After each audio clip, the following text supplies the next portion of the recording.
to welcome you to today's webinar, session 1. There will be also an afternoon session for those who cannot join us at this time because it might be too early.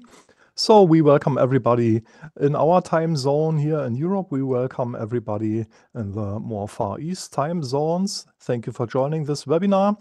I have the pleasure to welcome you together with my colleague Jessica Fröhlich, who is in the background enabling us. Hi, Jessica. Thanks for joining us. So 1 second, and I will share the screen with you, and we start with the contents.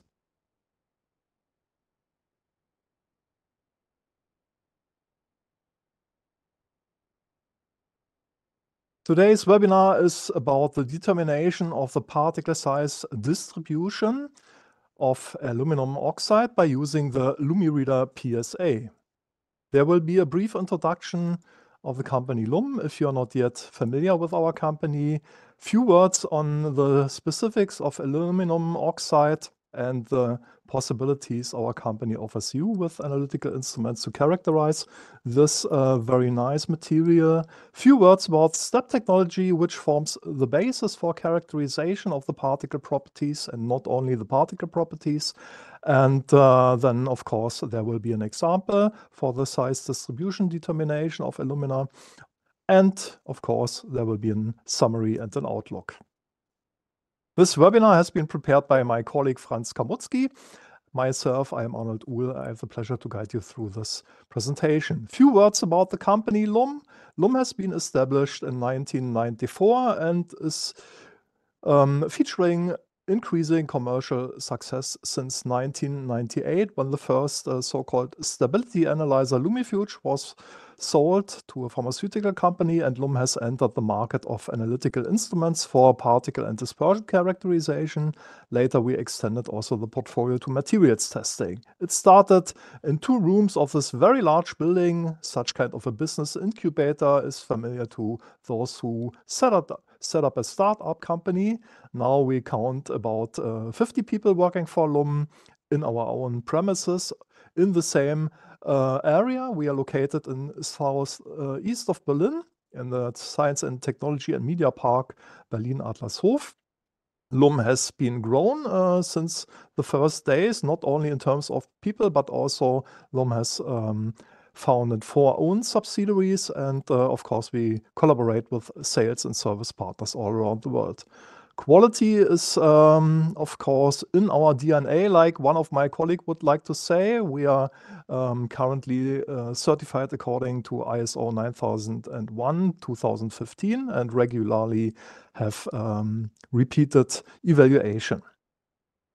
The product portfolio has been extended from a single stability analyzer to several product lines of laboratory outline and inline instruments to characterize particle properties, including size distribution, but also to characterize suspensions and emulsions in their behavior, to characterize coatings, composites, and other kind of materials, as you can see here. The topic of today is LUMiReader PSA. We will see in a second. LUM is located in Berlin, and you see here the places of our colleagues. Starting from the left, LUM Corporation in Boulder, USA, LUM France in Paris, LUM China in Suzhou, close to Shanghai, and LUM Japan in Tokyo, and an office in Osaka as well. It is our pleasure to stay with you in touch. It is our pleasure to learn what works well, and even more to learn what is your upcoming task to modify existing instruments, understand better your applications also in future, and to help you with analytical solutions.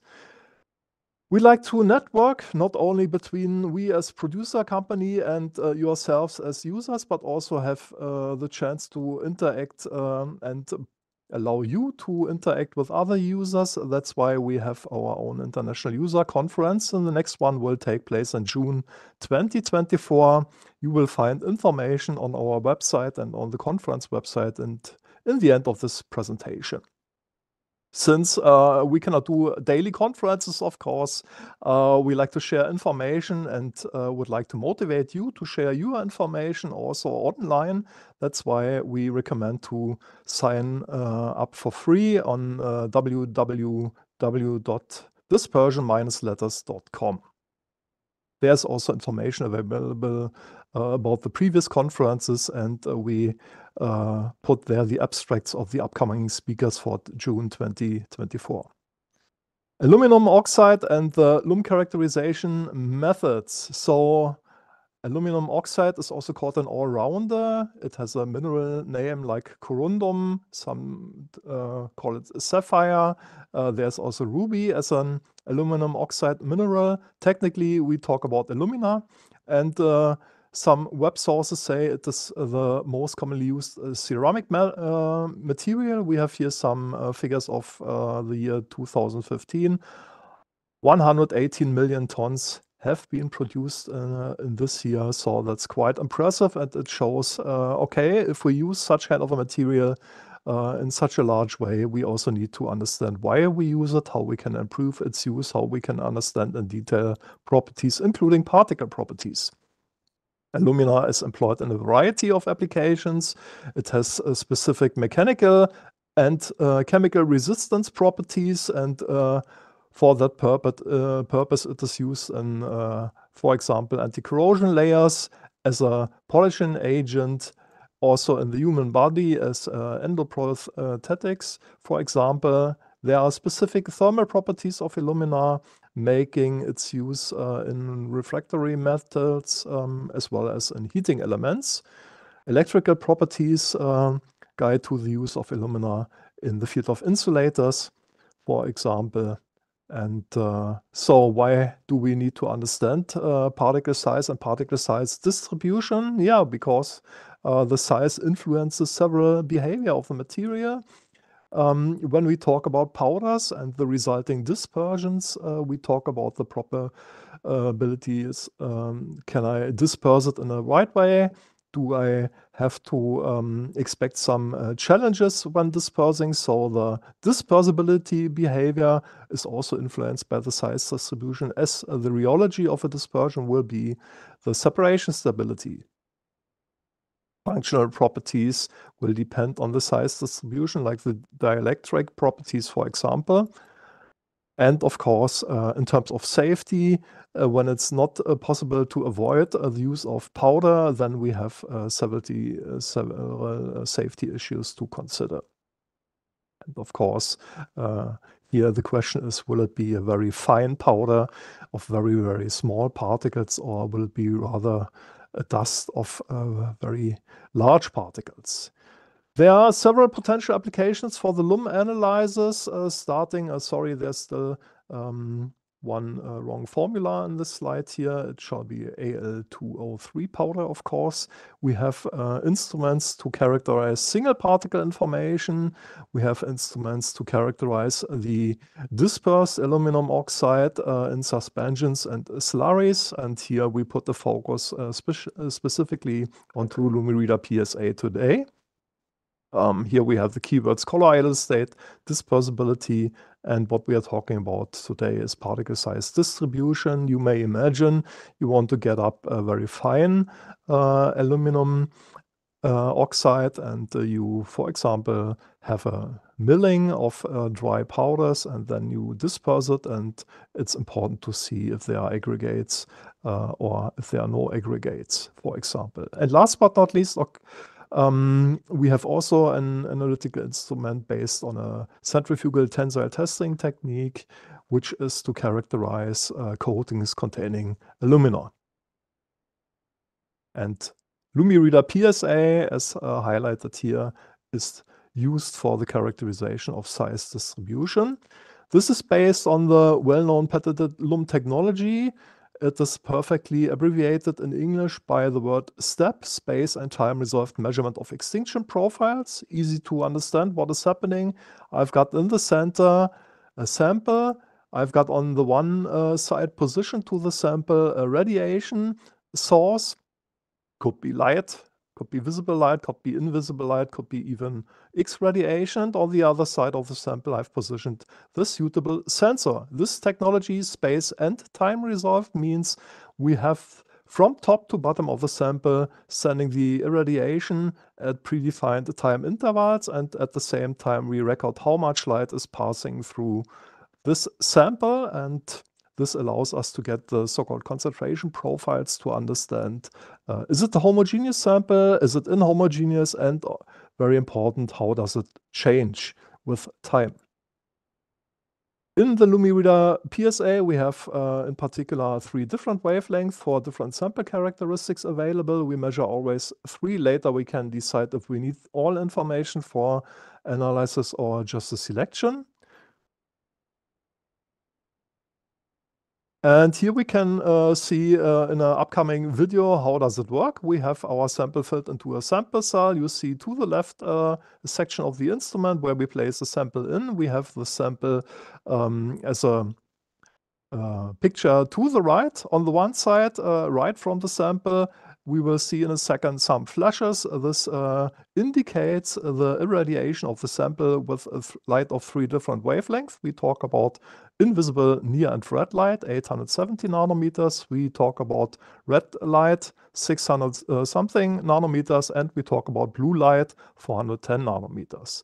Then the previous, first information we get is displayed as a so-called transmission profile. We see in the center of the slide here, transmission profile means we display the transmission through the sample for each of the 3 wavelengths. We will show here, to make it easy, just one, but we get 3 of these graphics. How much light is passing through as a function of the position. On top we have the interface to the air.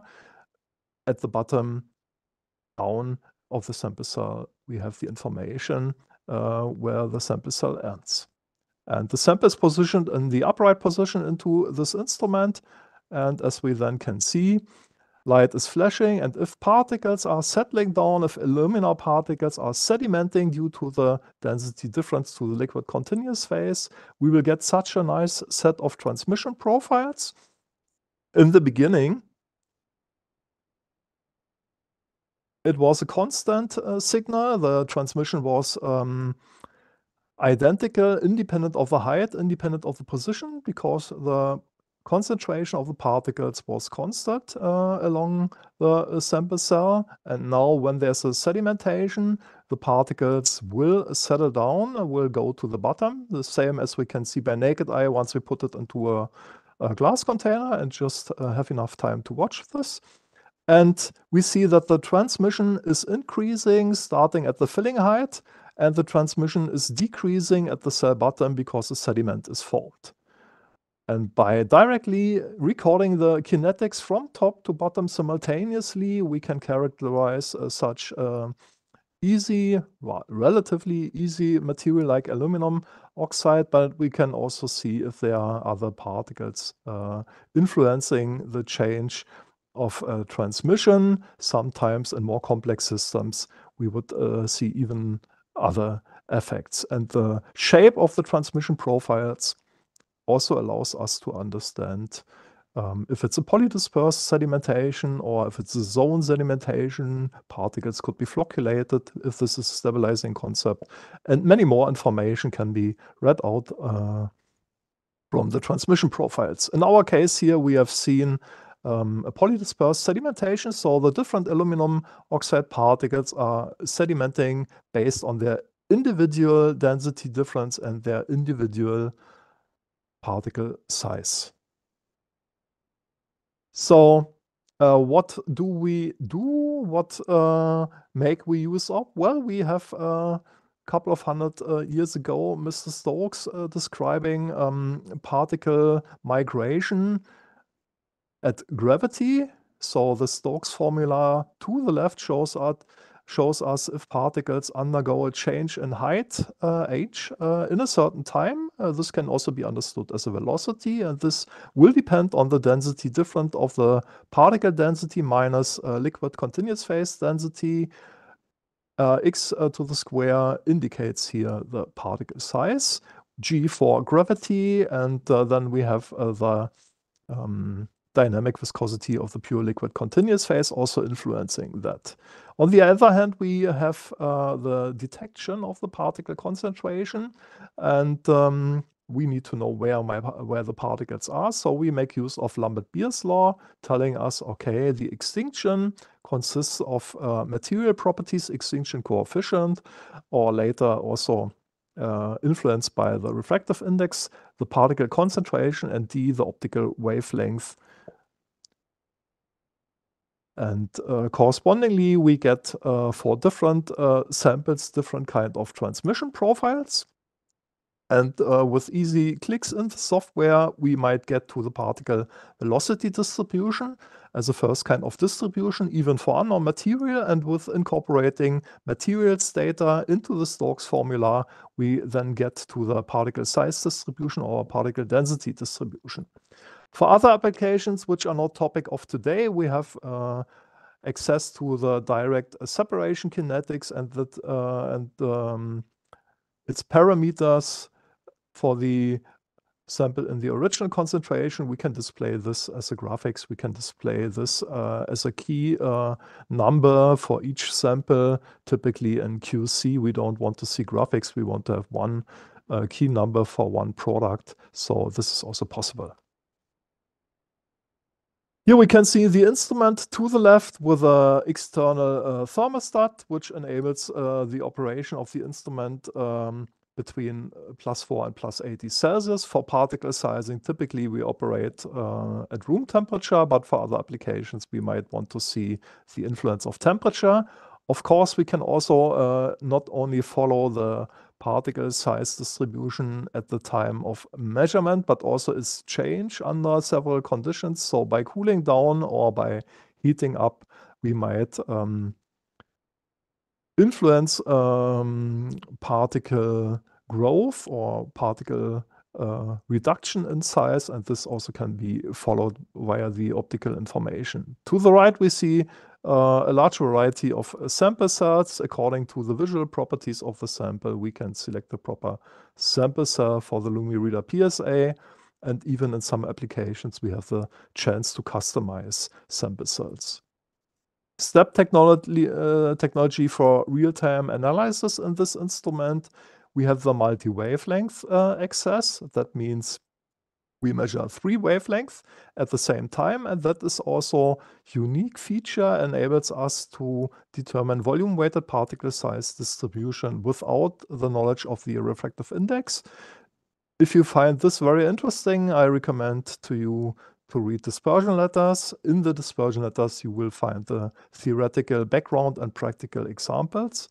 We can have temperature stabilization at the constant temperature, which is for particle sizing important. We can have also a change of temperature for other applications. And also for other applications, it's possible to combine measurement data over a long measuring period.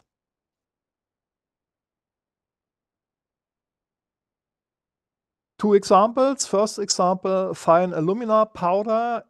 Fine is a description the customer provided LUM with, so we were not yet informed what is the specification. It was a task to find out what is the size distribution. You see here for the fine powder the standard operational procedure. The measurement has been performed in several steps. First, we took 60 profiles every second. Then another 60 every 10 seconds, and the rest every 30 seconds at 25 Celsius. We use for evaluation 870 nanometers, which is quite classical. Turbid sample, 870 nanometers works perfect. It has been performed in a 2 millimeter carbonate cell. It was dispersed in water. Then there was some pretreatment with ultrasonic and the pre-tempering, of course, to the temperature if it's deviating from the lab.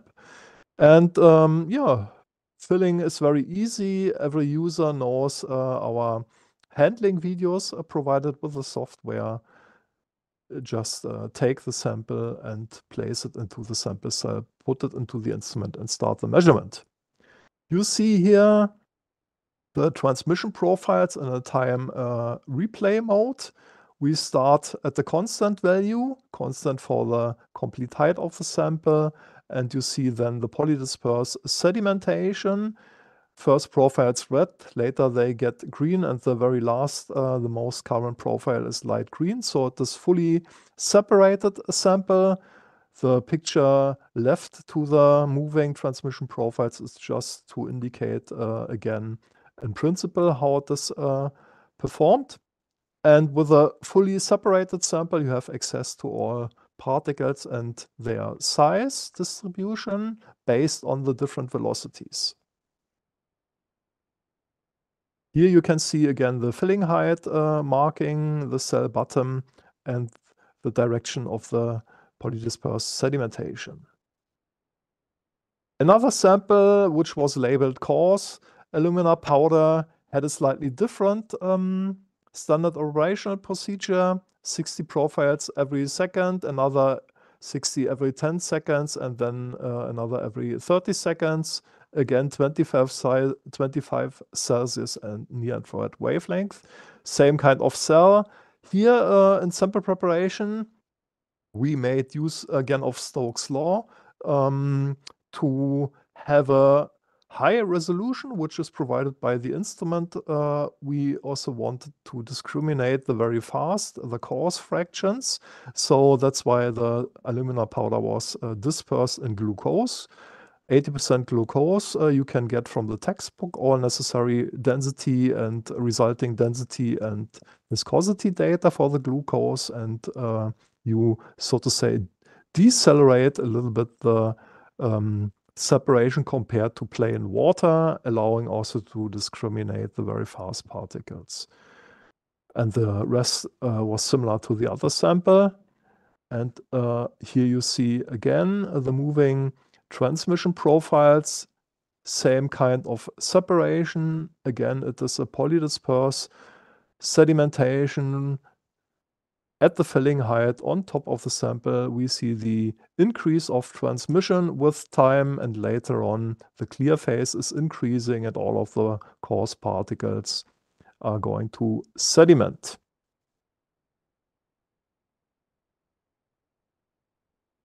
From the transmission profiles and the kinetics we have recorded, we immediately are able to calculate the particle velocity distribution just based on Stokes' law. If we then add by simply selecting from the materials database also density and dynamic viscosity, then we get to the particle size and the classes of particle sizes. You see here the two results, the volume-weighted cumulative distribution curves in red for the so-called fine alumina, in black for the so-called coarse alumina. You see for the fine it's rather a narrow distribution. You see for the black it's rather a multimodal distribution and a very broad distribution. You get access to all of the particle classes. You get access to all of the key parameters of the distribution curve, as the ISO suggests, and it's also customizable. You have here the comparison of the mean value, the X50 value. For the coarse, we determine 31.6 micrometers, and for the fine, we determine 14 micrometers. Where can we find the advantages? What makes it unique using LUMiReader PSA for aluminum oxide? Well, we can measure, depending on the application, high concentrated systems, in some applications without dilutions, and other by respecting Lambert-Beer's law in a higher concentration than other techniques. We are absolutely not limited concerning the continuous phase, so you can measure a water-based sample after an organic-based sample, and you can have very different kind of organics because, as you have seen, we have closed sample sets, and they are available in different types, which have different chemical resistance against organic based solvents. So it's there's absolutely no contact between the measuring instrument and the sample to be investigated.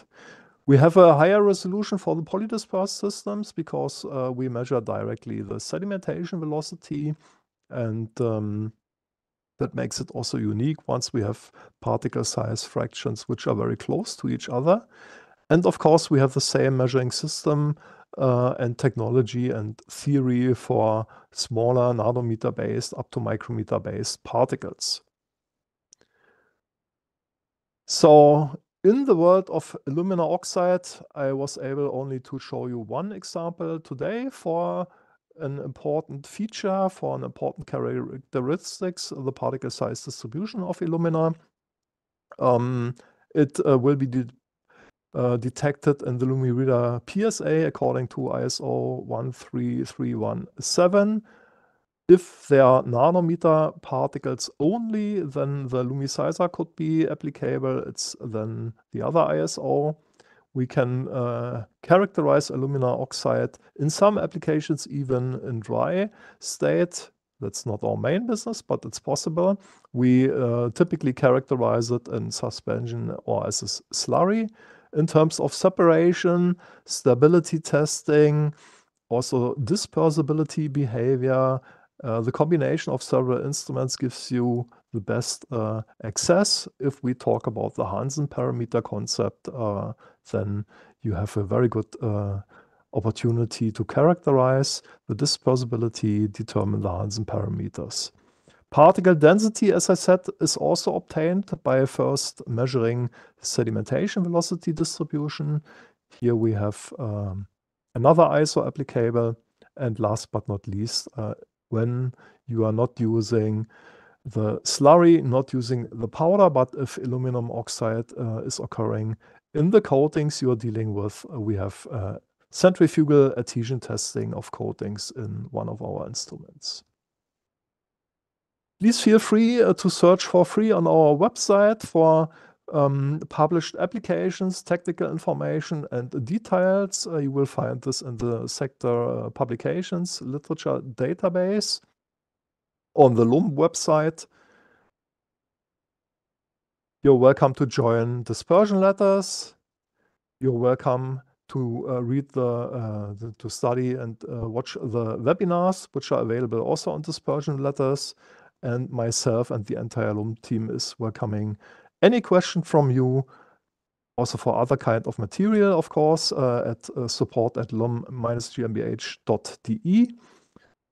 Then we can search for suitable application examples for your world, for your needs. We may support you with tests. We may support you during the regular operation of the LUM instruments, and we have several training opportunities, like announced on LinkedIn, in dispersion letters, YouTube.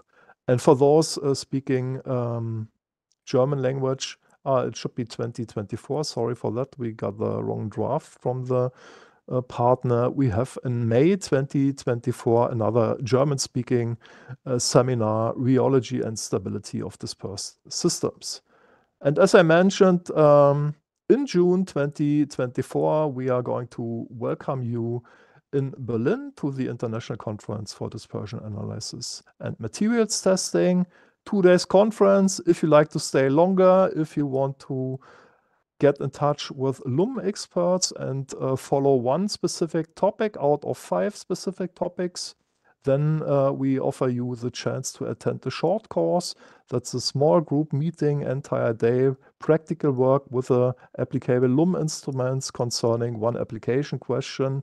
We have one course for stability and separation, another one for particle characterization, one for Hansen parameter, one for battery and energy storage materials, and the last one will deal with analytical centrifugal filtration. All information on the conference website. You access this also very easily via the LUM website. So I'd like to take the chance to say, just in time, 10 o'clock, thank you very much for joining this webinar. We will just check the chat now. If there are any questions, we are going to read them aloud and answer. And those who have to leave, I will have the pleasure to wish a very, very nice week and all season's greetings for the end of the year if we don't talk to each other again. And then I'd like to welcome you in best case next year. So thank you very much. This was Al2O3, and now let's check any questions in the chat.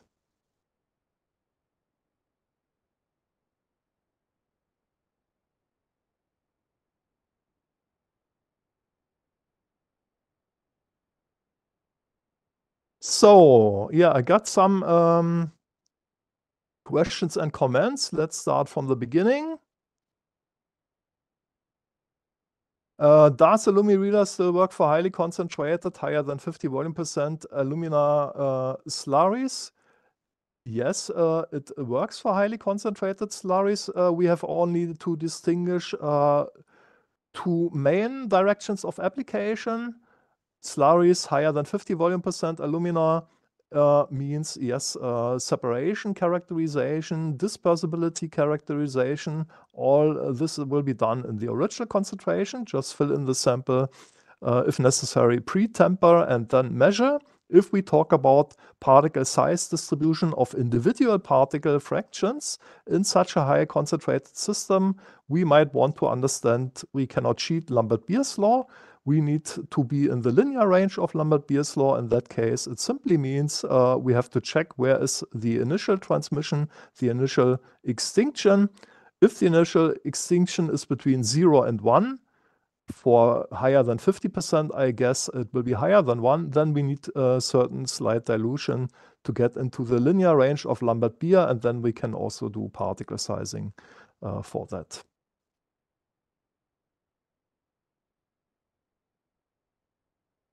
Thank you for the positive comments. I'm not necessarily read them loud. What are the differences between LUMiSizer and LUMiReader?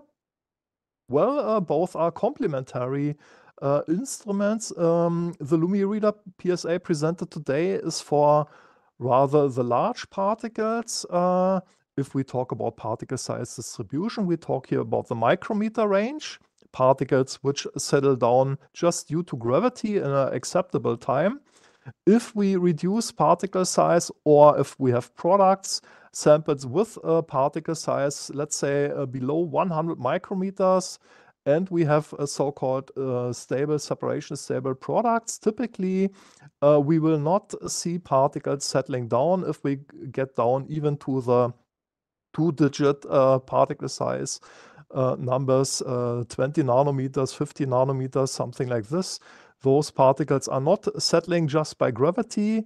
Then we make use of particle sizing by higher gravity, which is applied in the LUMiSizer. So the large particles in the micrometer range, LUMiReader PSA, typically even too fast for LUMiSizer, and the smaller particles are for the LUMiSizer. Of course, there's an overlapping range for both instruments, and particle properties like particle density will influence, and also liquid continuous density will influence the particle separation velocity. But generally speaking, they're very complementary.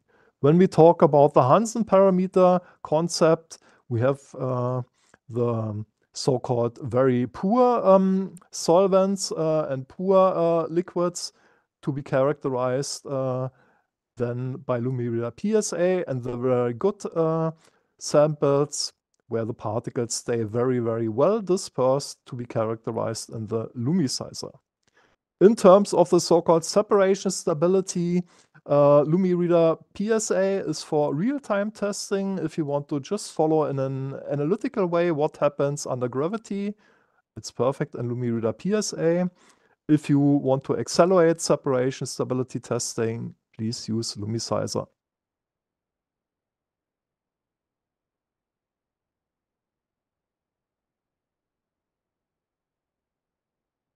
Nice question. Why did you choose glucose solution as continuous phase to measure particle size of coarse alumina particles? Isn't there a possibility for glucose to interact with alumina particles?